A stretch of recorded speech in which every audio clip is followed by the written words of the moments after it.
ప్రవచనం చేయడానికి నేను కారు ఎక్కి వచ్చాను. ఇప్పుడు నేను ఇక్కడికి వచ్చినప్పుడు, అయ్యో కారా, రోజు నువ్వు బయట ఉండిపోతున్నావు, నేను వీరికి మీదకి వెళ్ళిపోతున్నాను, పాపం నువ్వేమో నన్ను అన్ని చోట్ల చిత్తూరులో తిప్పుతున్నావు, అలా ఉండిపోతే కృతఘ్నుణ్ణి అయిపోతాను, నువ్వు లోపలికి రా అని ఎక్కి ఇలా తీసుకొచ్చే ప్రయత్నం చేస్తే, మూర్ఖుడా, నీ ప్రవచనం మాకు అక్కర్లేదంటారు. ఏది ఎక్కడ వదిలేయాలో అక్కడ వదిలేయాలి. అలా వదిలేస్తేనే గొప్ప తప్ప పట్టుకోకూడదు. కోపం కూడా అంతే.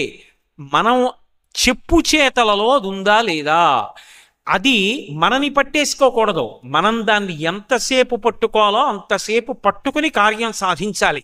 ఏదో చాలా కోపంగా ఉన్నట్టు, బిగుతుగా ఉన్నట్టు నటించి, ముక్కు పుటాలు ఎగరేసి, శ్వాస గట్టిగా విడిచిపెట్టి ఇలా వేలు చూపిస్తే అమ్మో కోపంగా ఉన్నారు అని అందరూ మార్గంలో పడతారు. వెంటనే అయిపోయింది పని, ఆ కోపాన్ని వదిలిపెట్టి తను ప్రశాంత పడిపోతాడు. అంతే తప్ప తన కోపమునకు వశపడకూడదు. రాముడి జీవితంలో గొప్ప విషయం ఏమిటంటే రాముడు కోపమునకు వశపడడం. అందుకే వాల్మీకి మహర్షి అడిగిన 16 గుణములలో ఇదొకటి. తెచ్చిపెట్టుకుంటాడు. ఆయనే కోపం తెచ్చిపెట్టుకున్నాడు అనుకోండి, దేవతలు కూడా ఉనికిపోతారు. అందుకే కోన్వస్మిన్ సంప్రదంలోకే గుణవాన్ కశ్చ వీర్యవాన్ ధర్మజ్ఞశ్చ కృతజ్ఞశ్చ సత్యవాక్యో దృఢవ్రతః చారిత్రేణ చ కోయుక్తః సర్వభూతేషు కోహితః విద్వాన్ కః కస్సమర్థశ్చ కశ్చైక ప్రియదర్శనః ఆత్మవాన్ కో జితక్రోధో ద్యుతిమాన్ కో ననసూయకః కస్య బిభ్యతి దేవాశ్చ జాతరోషస్య సంయుగే. జాతరోషస్య సంయుగే అన్నారు. ఎవడు కోపాన్ని తెచ్చిపెట్టుకున్నంత మాత్రం చేత కస్య బిభ్యతి దేవాశ్చ, దేవతలందరూ కూడా భయపడిపోతారో అటువంటి వాడు రాముడు. అటువంటి రాముడు రామాయణం మొత్తం మీద ఒకే ఒక్కసారి కోపమునకు వశపడిపోయాడు. ఎప్పుడు వశపడిపోయాడో తెలుసా? రావణాసురుడు స్వామి హనుమ మీద పుంఖానుపుంఖలంగా బాణాలు ప్రయోగించాడు. రాముడు యుద్ధం చేస్తూ ఒక స్థితిలో ఇలా కిందకి చూస్తే తాను అధిరోహించిన హనుమ శరీరం పూచిన మోదుగ చెట్టులా కొట్టాడు. నెత్తురు ఏరులుగా పారుతోంది. హనుమ అంత బాధని ఓర్చుకుంటున్నది చూడగానే రాముడు ఆ రోజున మాత్రం కోపానికి వశపడిపోయాడు. ఆ రోజున రాముడు కాడు, రాముడు రుద్రుడైపోయాడు. అంత క్రోధాన్ని పొందాడు. అంటే రాముడికి కూడా అంత కోపం వచ్చేటట్టు చెయ్యగలిగినంత సేవాధురీణుడెవరు అంటే స్వామి హనుమ ఒక్కరే. హనుమ యందు అద్భుతమైనటువంటి గుణాలు ఉన్నాయి. అందుకే హనుమద్వాహనం అంత ప్రఖ్యాతి వహించింది. ఆయన అంత శరీర వేగం ఉన్నవాడు లోకంలో లేడు.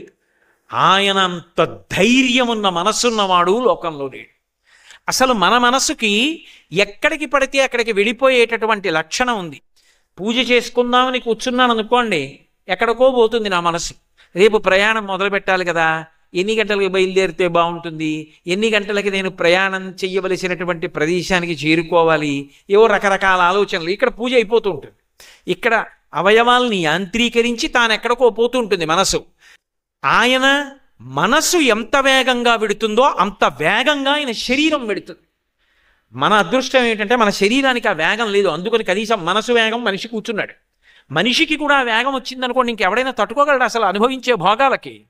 ఆ వేగం లేదు మనకి. కానీ హనుమకున్న గొప్పతనం ఏమిటో తెలుసా? ఆయన వేగం అలా ఉంటుంది, ఆయన మనసుకున్న జవం అలా ఉంటుంది. అంత ధైర్యశాలి. అసలు ఆయన మొక్కవోడు, అంత ధైర్యంతో ఉంటాడు. అందుకే వాల్మీకి మహర్షి రామాయణ రచనలో ఒక అద్భుతాన్ని సృష్టించారు. కిష్కింధకాండ పూర్తి చేస్తూ ఒక శ్లోకాన్ని రచించారు. రావణాసురుని చేత బంధీకృతయ్యి సీతమ్మ ఉన్నది అన్న మాట సంపాతి చెప్పాడు. ఎక్కడ ఉన్నది? కాంచనలంక. 100 యోజనముల లవణ సముద్రాన్ని దాటి ఆవలి ఒడ్డుకు వెడితే, ఉత్తర తీరానికి వెడితే అక్కడ అశోకవనం కింద, అశోకవనంలో శిశుపావృక్షం కింద సీతమ్మ నాకు కనపడుతోంది. ఎందుకని? సంపాతి ఆ వైనతేయుడు, వినతాసుతుల యొక్క వంశంలో వచ్చినటువంటి వాడు.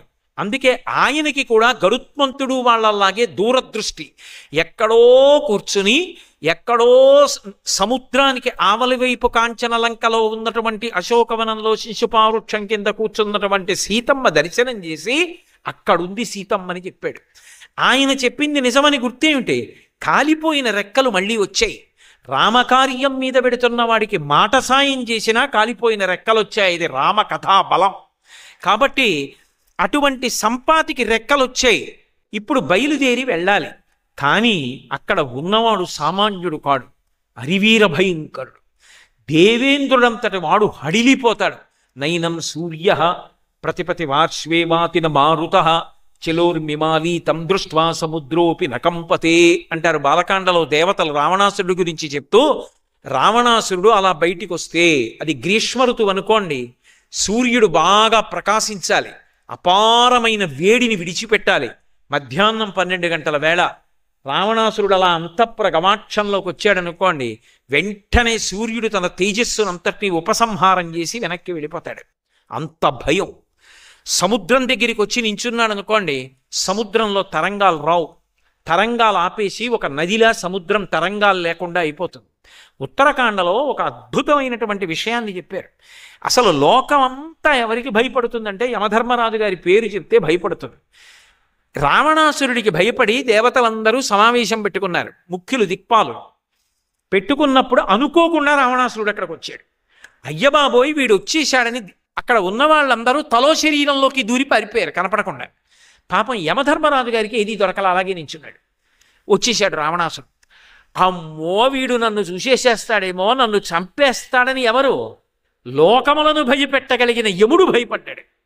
భయపడి అటు ఇటు చూశాడు. చెట్టు మీద కాకి కనపడింది. కాకి కాకి నీలో దూరుతాను, నన్ను తప్పించు రావణాసురుడి నుంచని సూక్ష్మ శరీరం పొంది కాకిలో దూరాడు. కాకి ఎగిరి వెళ్ళిపోయింది దూరంగా. రావణాసురుని చెడ నుంచి నన్ను విముక్తి చేశావు, నీకు నేను ఒక గొప్ప వరం ఇస్తున్నాను, నీకు రోగాలు రావు. అందుకే కాకి ఇలా తీసి పడేసింది తినేస్తుంది, మిరపకాయలు తినేస్తుంది, ఇంగిళ్ళు తినేస్తుంది. బహుశా మున్సిపాలిటీ వాళ్ళకి దానంత ఉపకారం చేసే ప్రాణి ఇంకొకటి ఉండదు. సగం పరిశుభ్రత అదే చేసేస్తుంది రహదారులవిని.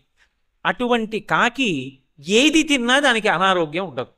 కాకి ఆయుర్దాయం ఎంత అని ఓ కాకిని చూపించి అడిగారు అనుకోండి, ఎవడూ చెప్పలేడు.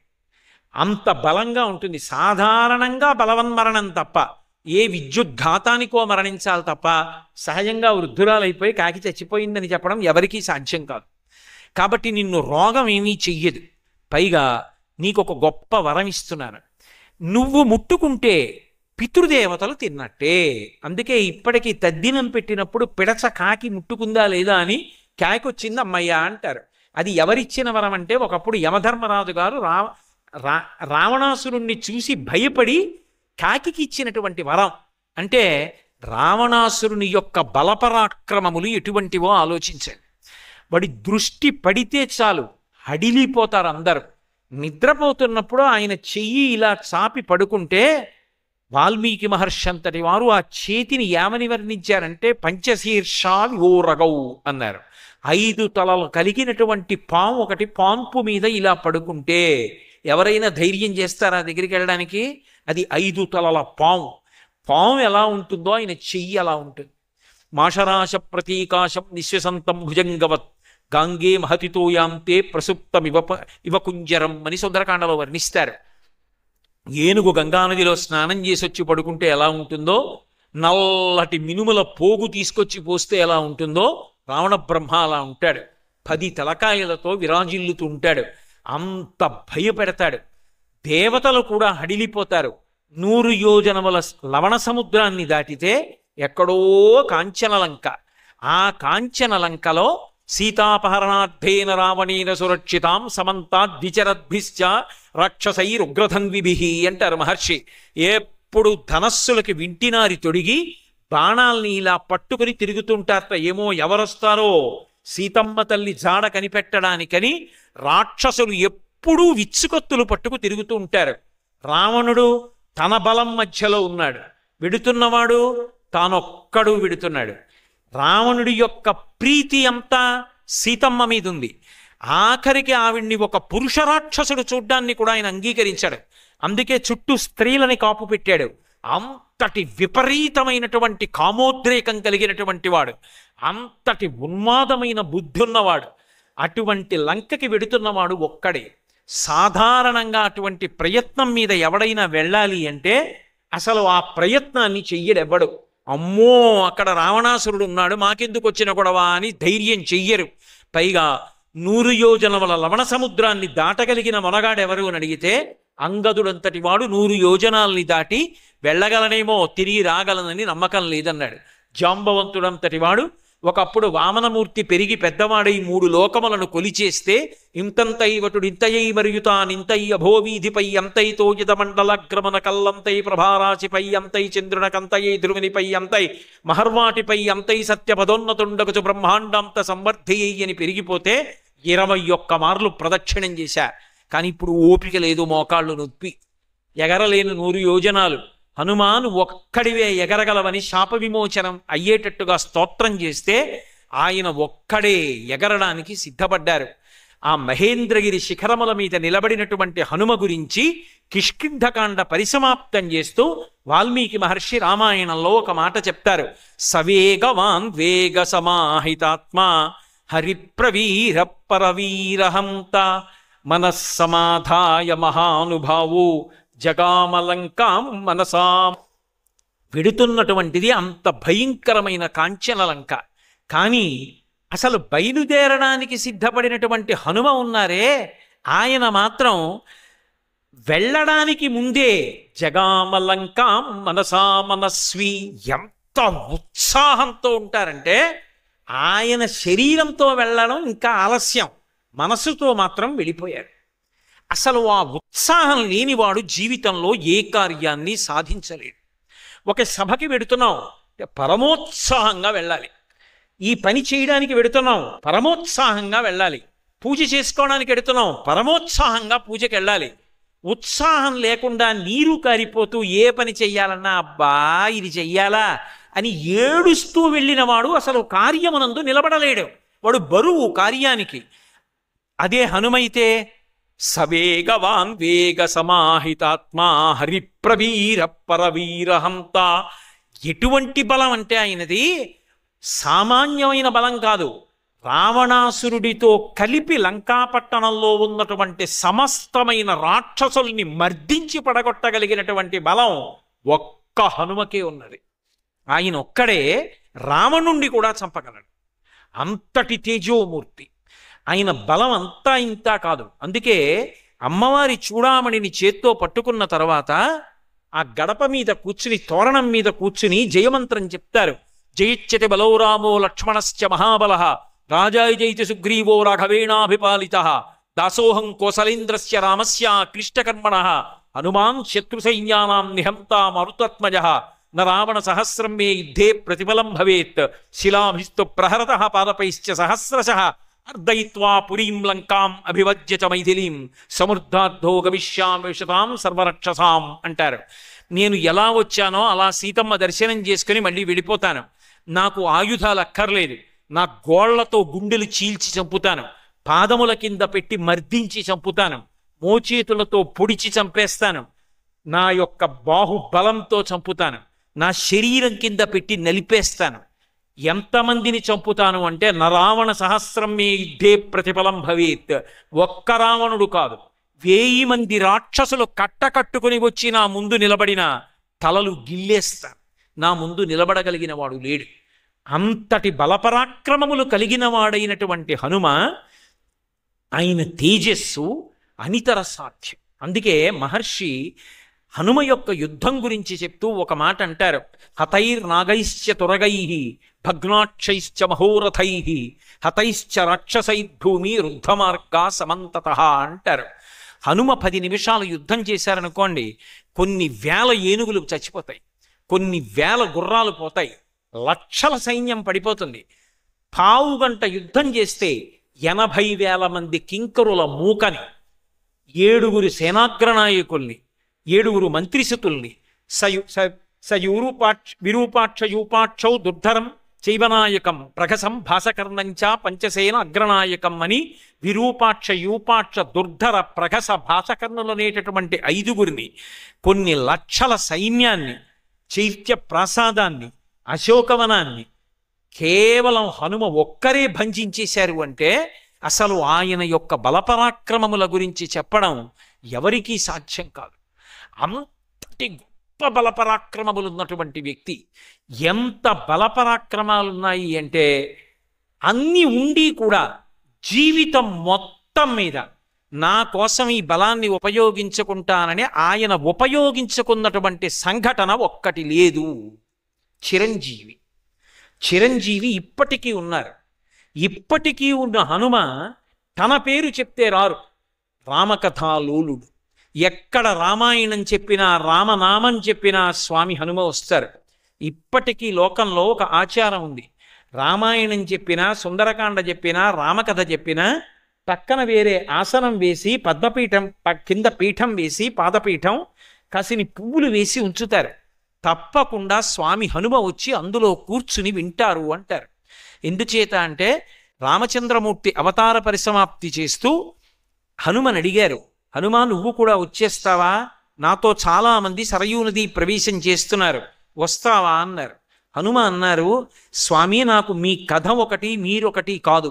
మీ కథ ఈ లోకంలో ఉన్నంతకాలం నేను ఇక్కడే ఉండి రామనామం చెప్తూ రామ కథ ఎక్కడ చెప్పబడుతుందో, రామనామం ఎక్కడ చెప్పబడుతుందో అక్కడికి వెళ్ళి కూర్చుంటాను, కూర్చుని నేను కాపాడతాను అన్నారు. రామచంద్రమూర్తి వరమిచ్చారు. మత్కథా ప్రచరిష్యంతి యావల్లోకే హరీశ్వర తావద్రమస్య సుప్రీతో మద్వాక్యం అనుపాలయన్. నిన్ను నేను శాసనం చేస్తున్నాను, చిరంజీవిగా ఈ లోకంలో ఉండు, భవిష్యత్ బ్రహ్మవి. ఎక్కడెక్కడ రామనామం వినపడినా, ఎక్కడెక్కడ రామ కథ చెప్పినా అక్కడక్కడికి వెళ్ళి నువ్వు ఉండు. నువ్వు వెడితే చాలు మంగళాలు జరుగుతాయి. హనుమ పేరు చెప్తే చాలు, హనుమ గురించి వింటే చాలు, హనుమ యొక్క కథని విన్నా ఒక్క నమస్కారం చేసిన చచ్చిపోయేవాడు బ్రతుకుతాడు. అది మనిషి జీవితానికి తీవ్ర స్థాయి. ఇక చచ్చిపోవడం అనేటటువంటి మాట ఎప్పుడు వస్తుంది? అసలు ఆ మాట అనకూడదు. ఆత్మహత్య చేసుకుంటాను అనకూడదు. నేను చచ్చిపోతానండి, ఇక బ్రతకను, నేను బ్రతకలేనన్న మాట ఎప్పుడు వస్తుంది? ఇక ఈ కష్టాల్లోంచి నేను బయటికి రాలేనంటే. చచ్చిపోతానన్న వాణ్ణి కూడా బ్రతికించగలిగిన వారెవరంటే హనుమ ఒక్కరే. అందుకే ఏలినాటి శని దోషంలో ఉన్నవాళ్ళు కూడా సుందరకాండలో 48వ సర్గ పారాయణ చేస్తారు. హనుమ ఇంద్రజిత్తుతో యుద్ధం చేసినటువంటి సర్గ అది పారాయణ చేస్తే ఏలినాటి శని దోషం ఉపశమిస్తుంది అంటారు. మహానుభావు. అసలు మీరు రామాయణంలో చూడండి, ఆయన ఎక్కడ కనపడితే అక్కడ చచ్చిపోయే వాళ్ళు బ్రతుకుతూ ఉంటారు. అది హనుమ యొక్క గొప్పతనం. వాల్మీకి రామాయణాన్ని అలా తీసుకొచ్చారు. అందుకే రామాయణ మహామాలారత్నం వందే అనిలాత్మజం. ఒక మాల ఉందనుకోండి, దానికి ఇప్పుడు ఈ మాల ఉందనుకోండి, ఇట్నుంచి ఒక భాగం ఉంటుంది, ఇట్నుంచి ఒక భాగం ఉంటుంది. దీనికి ఈ గుచ్ఛం లేదనుకోండి, ఇది కానీ తీసేసాననుకోండి, ఇది రెండు కింద విడిపోతుంది. అప్పుడు ఈ మాలకి అందం ఉండదు. మాల అంటే ఈ గుచ్ఛం ఉంటేనే అందం. రామాయణం అనేటటువంటి మహామాల ఇలా విడిపోతే, సీతాపహరణం అయిపోతే, ఈ సీతారాములు ఇలా కలవడం ఎలాగో తెలియక రామాయణ కథ ఆగిపోవలసిన సందర్భం ఏర్పడితే రామాయణ మహామాల రత్నం, ఈ పుష్ప గుచ్ఛం ఎలా ఉంటుందో అలా ప్రకాశించి రామాయణం అనేటటువంటి మాల పూర్తవడానికి కారణమైన మహాపురుషుడు స్వామి హనుమ. ఆయన ఎంత గొప్పగా మాట్లాడతారంటే లోకంలో ఆయనలా మాట్లాడేటటువంటి వాళ్ళు ప్రపంచంలో మీకు కనపడరు. అందుకే సాధారణంగా ఒక మాట చెప్తారు, ఎక్కడైనా సరే తడువుకోకుండా ఏ విషయమైనా జ్ఞాపకానికి వచ్చి కొన్ని గంటలు మాట్లాడగలిగినటువంటి ప్రజ్ఞాశాలి ఎవరైనా ఉంటే ఖచ్చితంగా ఆయనకి హనుమ యొక్క అనుగ్రహం ఉంది అని చెప్తారు. హనుమ అనుగ్రహం పొందినటువంటి వాళ్ళు ఎవరు ఉంటారో వాళ్ళు అంత గొప్పగా మాట్లాడగలిగినటువంటి సమర్థతని పొందుతారు. అందుకే ఆయన వాయుపుత్రుడు. మాట వాయువు వలన వస్తుంది. మీరు చూడండి, అసలు ఆయన మాట్లాడినట్టెవరు మాట్లాడరు. ఆయన సురసతో మాట్లాడితే రామకథని పరమ సంక్షిప్తంగా చెప్తారు. ఒక చోట ఎక్కువ చెప్పవలసి వస్తే ఎక్కువ చెప్తారు. ఎక్కడ మాట్లాడకూడదో అక్కడ మౌనంగా ఉంటారు. ఎక్కడ ఎంత మాట్లాడాలో అంత మాట్లాడతారు. ఎంత మాట్లాడతారో అంత మాట్లాడగలిగినటువంటి హనుమ ఏది మాట్లాడాలో అది మాత్రమే మాట్లాడగలిగినటువంటి ప్రజ్ఞ ఆయన అయోమయ స్థితిలోకి వెళ్ళినప్పుడు కూడా ఆయనని అనుసరిస్తుంది, ఆయన యందు ప్రకాశిస్తుంది. ఇది పతాక స్థాయి పరీక్ష రామాయణంలో. ఎందుకంటే ఆయనలా ఎవరు మాట్లాడలేరు. కానీ ఒకే ఒక్క సందర్భంలో రామాయణంలో హనుమ కూడా మాట్లాడడం మరిచిపోయాడు. ఆయనకి కూడా ఏం మాట్లాడాలో అర్థం కాల, స్తంభీభూతుడై నిలబడిపోయారు. ఎందుచేత అంటే నిజానికి పరీక్ష ఎవరికి వచ్చింది అంటే స్వామి హనుమకు వచ్చింది. సుందరకాండలో సీతమ్మ తల్లి దర్శనం చేశారు. అమ్మయ్యా, తల్లి దర్శనమైంది, రామచంద్రమూర్తికి చెప్పచ్చు అనుకున్నారు. అకస్మాత్తుగా ఆయన ఊహించలేదు, ఆ తల్లి లేచి ఇక్కడ నేను ఉండలేను, ఈ రావణుడు నన్ను సంతోషంగా బ్రతకనివ్వడు, రాముణ్ణి కలుస్తానన్న ఆశ లేదు, అందుకని ప్రాణములు విడిచిపెట్టేస్తానని పూసిన శిశుపావృక్షపు చెట్టు కొమ్మని కిందకి వంచి త్రాగటానికి విషం ఇవ్వడు, కత్తి ఇవ్వడు, సావడానికి అవకాశం ఇవ్వడు, నేను కోరినట్టు బ్రతకనివ్వడు. అది రాక్షసత్వం అంటే. కాబట్టి చచ్చిపోతానని దీర్ఘమైనటువంటి తన జటని తీసి కంఠానికి ఉరిపోసుకొని కొమ్మకి ముడివేసి కొమ్మని వంచి పట్టుకుంది. ఇలా వదిలేసింది అనుకోండి,